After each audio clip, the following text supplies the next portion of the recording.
Hi, magandang araw po sa inyo lahat. My name is Jules from the Transformation Team. And ang susunod na topic na pag-uusapan ko natin sa araw na ito is about the power to win. Ito po ay bahagi ng How to Win the Battle Within series ho natin for this month. And for now, ang pag-uusapan ho natin ay being victorious. Pag sinabing victorious ay victorious in life, victorious sa mga bawat struggles natin pong pinagdadaanan, how to win the battle within. So sabi niya ho dito, we are born victorious. Sino po sa inyo ang naniniwala na we are born victorious in life? Diba? Why? In science, out of the millions of sperm cells racing towards the goal, you are the one who came out victorious. That is why the moment you were formed, you are the winner and you won that race. So as we go through life searching for means to become successful, we begin to experience the weight, the struggles, and certain pitfalls. So ang buhay, dumarating ho tayo sa point na meron ho tayong mga struggles, mga pinagdadaanan. So going through this journey in our lives, one might ask, paano kaya natin mapagtatagumpayan ang buhay? So, ang iba ho sa atin, ang may mga pagsubok na it's about their health, it's about their finances, it's about their relationships, it's about their businesses, it's about their studies, at marami pa hong iba. So, paano kaya natin mapagtatagumpayan ang buhay? How are we going to win this battle in life? So, in our spiritual lives, we aim to have a better understanding of what God wants us to do in our lives to bring glory to Him. Kumpara noon na hindi pa tayo believer ni Lord, okay lang na magkasala, di ba? Pero ngayon, nag-iingat na ho tayo. Ito ang digmaan na nagaganap sa ating kalooban. This is the battle we have within us spiritually in life. So this is how to win. Paano nga ba natin mapagtatagumpayan? Sabi niyo dito, it is no longer I who live, but it is Christ who lives in me. So, it is written in the Bible, ano ho, ang pinagdaanan nga ho ng writer ng scripture ho na ito na na-realize ho niya na hindi ho niya kaya kung sarili niyang strength, sarili niyang kakayahan ang kanya pong aasahan dito sa mundong ito. So kaya ang sabi niya ho dito, it is no longer I who live, but it is Christ who lives in me. So we need to humble ourselves before God, but instead of relying on God, man rely on their knowledge, their strength, resources. They think that life is about willpower, yung determinasyon. Ang alam ho nila ay talagang full of determination, maganda ho yun. Pero if we rely solely on willpower, hindi ho tayo magtatagumpay. Di ba? So, kapag may mga dumarating kasi na problema tayo in life, we resort to do actions na ang nagiging last resort ko natin is to ask God for help. Yun ang sinasabi po yun ang konteksto ng ating pinag-aaralan ngayon. So Christianity is not about our willpower, but it is about Christ that is living in us. Makikita ho yan natin yan sa mga scriptures na nandito, Romans chapter 7 verse 24. What a miserable person I am, who will save me from this body that brings me death. I thank God for His salvation through Jesus Christ our Lord. In Galatians chapter 2 verse 20 sabi niya, so that it is no longer I who live, but it is Christ who lives in me. This life that I live now, I live by faith in the Son of God who loved me and gave His life for me. Ngayon, kung titignan ho natin yung mga verses ho na yan, ito po yung mga life verses na kung saan it's all about surrendering ourselves to God. Yung tipong nakataas na ho yung dalawang kamay ho natin na sinasabi ho natin, Lord, I surrender. Hindi ko na kayang harapin mag-isa ng mga problemang ito, and I ask you, Lord, to help me to do this battle for me. Yun po yung ibig sabihin ng mga verses na pinag-aaralan ho natin. And for our lesson number 1, sabi niya dito, the power to win, fight sin with the power of God's grace. Sin is all around us. If we see the social media, we see the communications, sa TV, sa radio, sa Facebook, sa computers, talagang nandun ho, nakakalat lahat. So the reality of life is that the moment you open your eyes in the morning, you are already in a battle or a struggle. The moment we become believers of Christ, we are already enlisted in a battle against sin. We need to remember that we are not alone in this battle. We will not face it alone. We will fight this battle with God's grace. Let us be reminded with this wonderful verse. Sabi niya dito, Romans chapter 8, verses 1 to 4. Therefore, there is now no condemnation at all for those who are in Christ Jesus. No condemnation. Ibig sabihin, so those who are believing in Jesus Christ, our sins is already condemned. Di ba? For the law of the Spirit of life in Christ Jesus has set you free. We are already free from the law of sin and death. From what the law could not do, weak as it was through the flesh, God did, sending His own Son in the likeness of sinful flesh and as an offering for sin. He condemned sin in the flesh so that the requirement of the law might be fulfilled in us who do not walk according to the flesh but according to the Spirit. God's grace. Kung titignan ho natin mga sirs and madams, nung unang panahon, napakarami ho nilang law. Napakarami hong mga batas. Bawal ito, bawal yan, bawal gawin ito, bawal pumunta doon, bawal ganito.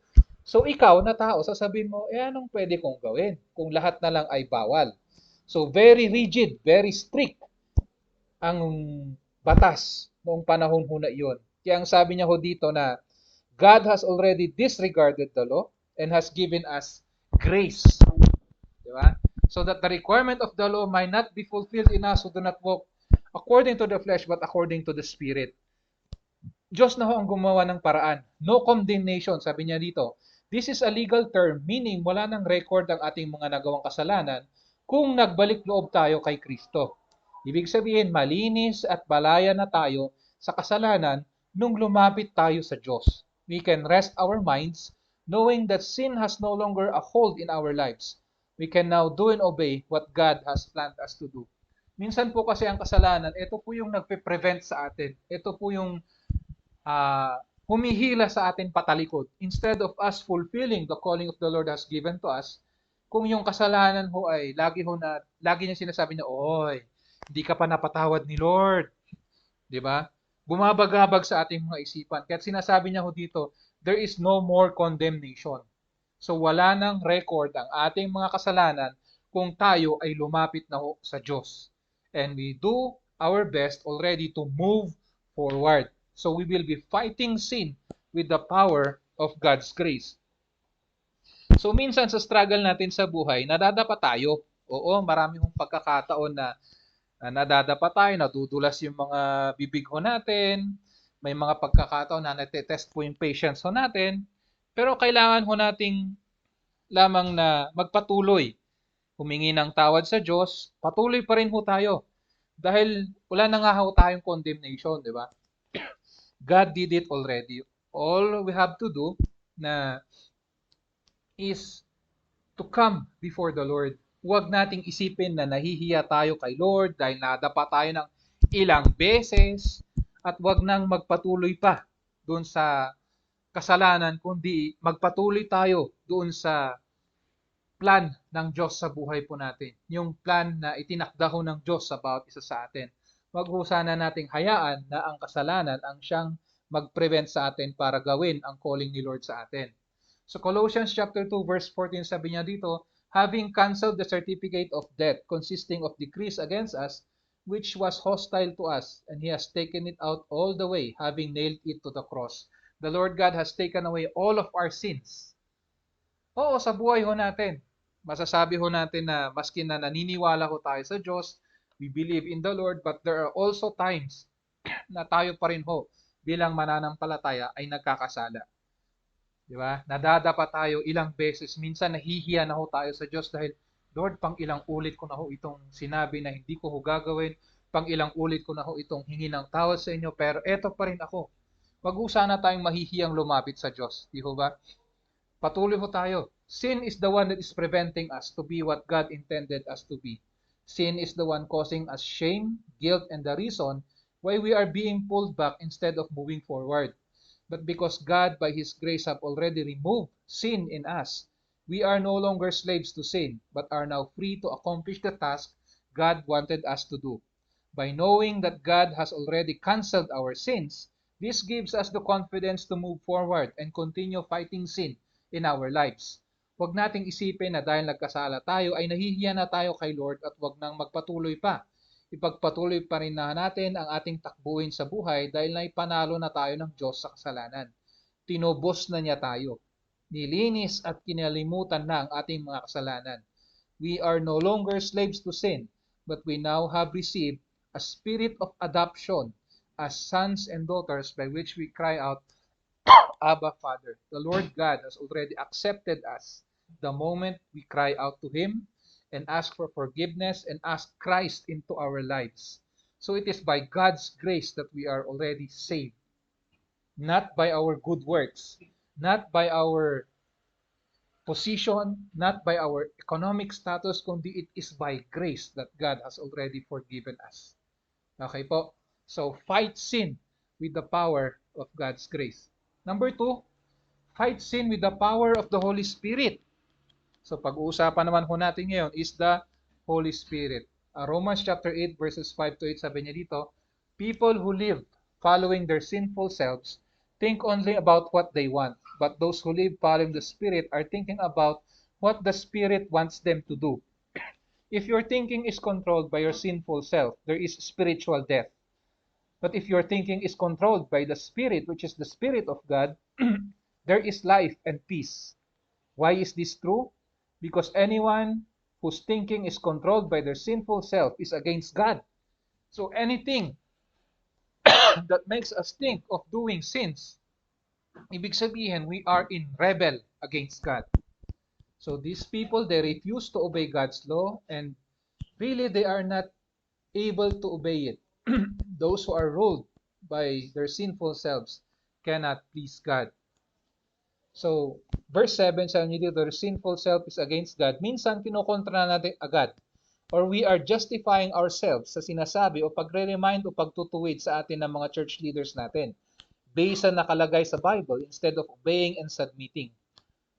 So, minsan kapag may sinabi po yung church leaders ho natin na bawal ganito, bawal ganyan, minsan tayo sa ating mga puso't isipan, sinasabi natin, grabe naman tong pastor na to, grabe naman tong bishop na ito.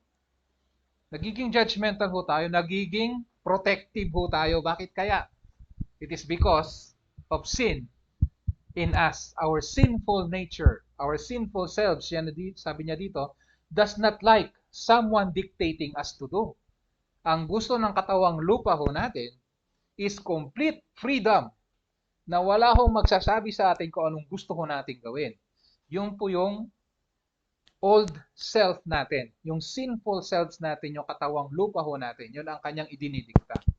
So, kung ganito ang nangyayari, we cannot overcome this on our own. We need the power of the Holy Spirit. So, ano nga ba itong Holy Spirit na ito? Di ba? How can we access this? So, kung titignan ho natin yung diagram na nandito, in the flesh versus in Christ, kung according to the flesh, sabi niya dito, our mind is set on the flesh and our mind is set on the Spirit, sabi sa according to the Spirit. If we follow yung flesh, there is death. But if we follow the Spirit, there is life and peace. The flesh is hostile toward God, but the Spirit loves God. The flesh does not subject itself to the law of God, but the Spirit subjects to obeys the laws of God. The flesh is not able to do so, and the Spirit is free to obey. The flesh cannot please God, while the Spirit pleases God.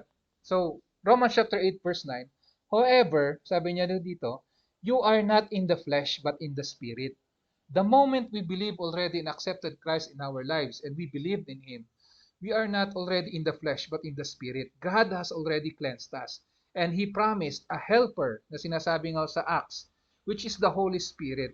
If indeed the Spirit of God dwells in you, you are not of the flesh and you are of the Spirit. Ito na ho yung sinusunod ho natin ho ngayon. It is of the Spirit. And in John chapter 14 verses 16 to 18, sabi niya, I will ask the Father and He will give you another helper that He may be with you forever. That is the Spirit of truth, whom the world cannot receive because it does not see Him or know Him. But you know Him because He abides with you and will be in you. I will not leave you as orphans. I will come to you. Sabi nga ho dun sa Bible. So the Holy Spirit abides in us the moment we accepted Christ in our lives. So how will you know that the Holy Spirit is in you? Paano ho natin malalaman kaya that the Holy Spirit is in us? So according to John chapter 16, verses 13 to 14, but when He, the Spirit of truth, comes, He will guide you in all of the truth. For He will not speak on His own initiative, but whatever He hears, He will speak, and He will disclose to you what is to come. He will glorify me, for He will take of mine and will disclose it to you. It is the Holy Spirit of Jesus Christ that is being glorified. So in every action, in every thinking na iniisip ko natin, if it brings glory to the Lord, it is of the Holy Spirit. But if it causes you pleasure for now, but in the end it will cause you despair and destruction, that is not of the Spirit. Kung makikita ho natin, it will disclose unto us.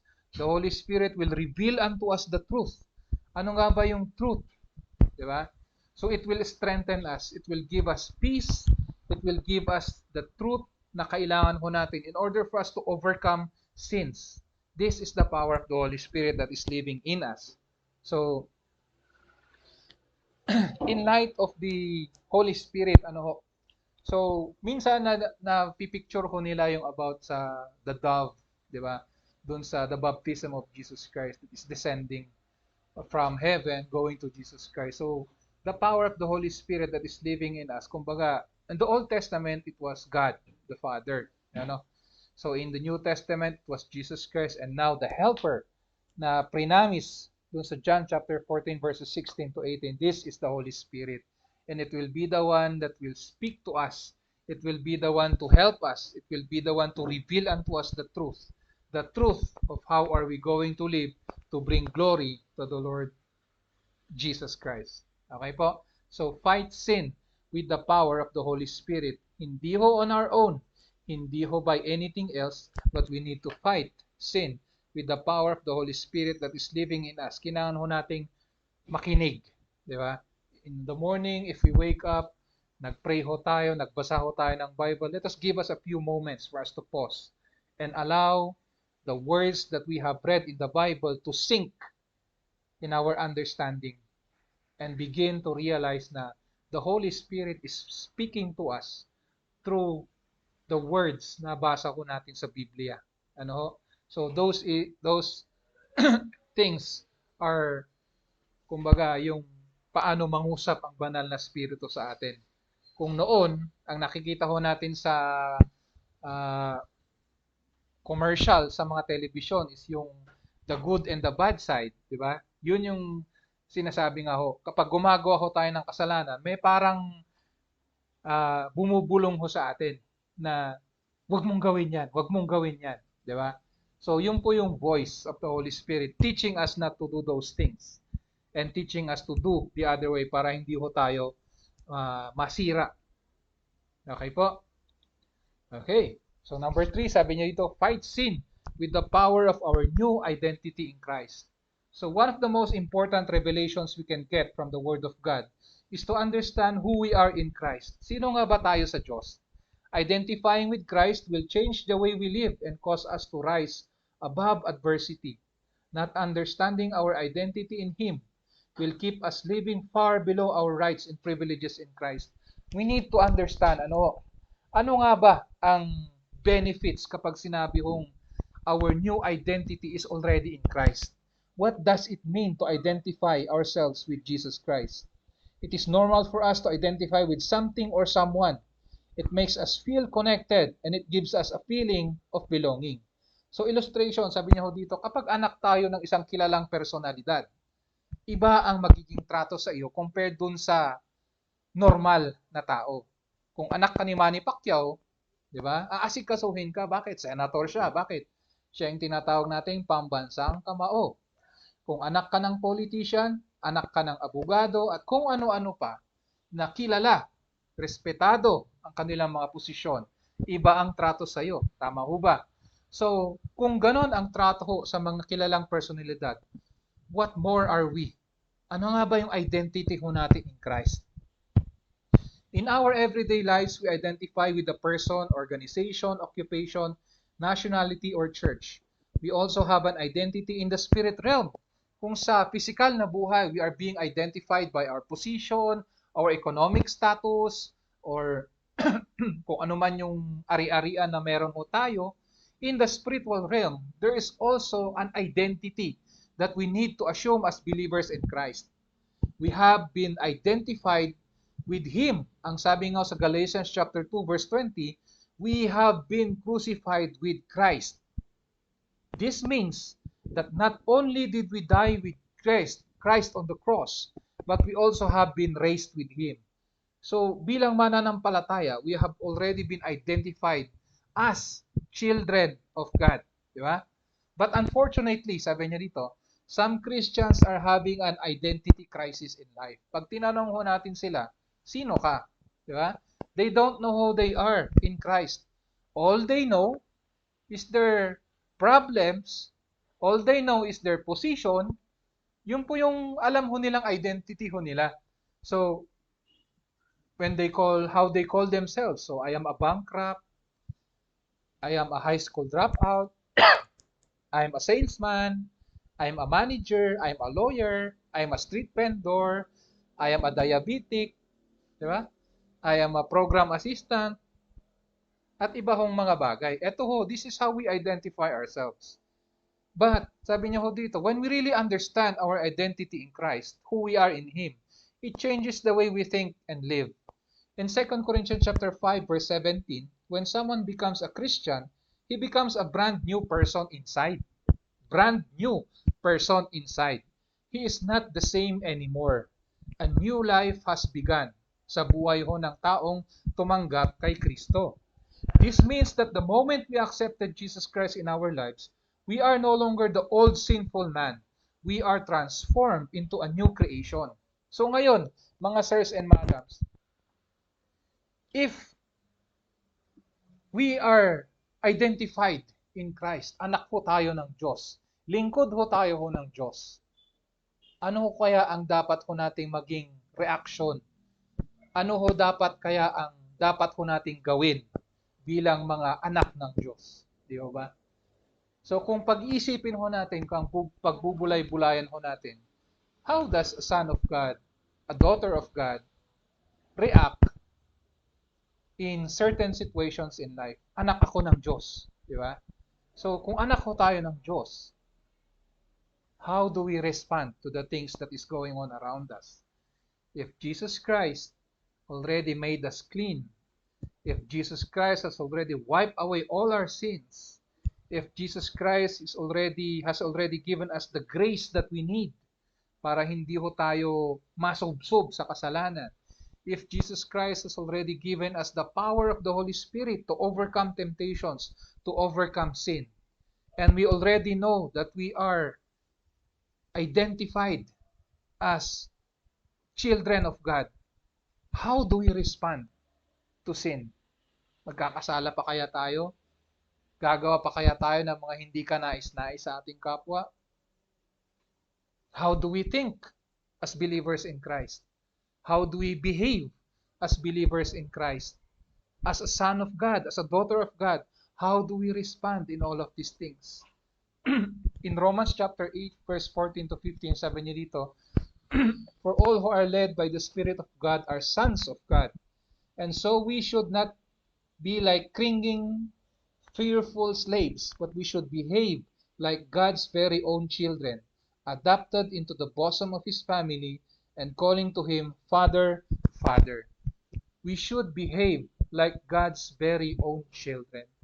So, as we end this lesson for today in how to win the battles in life, how do we behave as children of God? Kung sa mga pamilya nga ho natin, di ba, minsan kapag nakakarinig ko tayo, may napapanood ko tayo sa telebisyon. Halimbawa, isa kang Lardisabal. Di ba, yung pangalan. Kasi doon sa pelikula na yon, mayaman, respetado. Di ba? Isa kang Lardisabal. You need to behave para hindi mapahiya ang pamilya natin. O, di ba? So parang ganun din nga ho tayo bilang mga anak ng Diyos, we need to behave. Kung ginagawa ho ng iba ay taliwas doon sa sinasabi ho ng Biblia, tayo po bilang mga anak ng Diyos, we should not do what others are doing. We should do the opposite kung ano po yung gusto ng Diyos na gawin ho natin. So, this is how we fight sin in our lives. This is how to win the battles that we are facing in our everyday lives. In our spiritual lives, we need to fight sin with the power of God's grace. We need to fight sin by the power of the Holy Spirit. And we need to fight sin with the power of our new identity in Christ. So, ito ho ang kinakailangan ho nating tandaan upang maging matagumpay ho tayo, victorious sa ating hong buhay spiritual. So, thank you so much po for watching. We hope na meron ho tayong naintindihan sa lesson ho natin for this episode at maraming salamat nga po. God bless po sa ating lahat.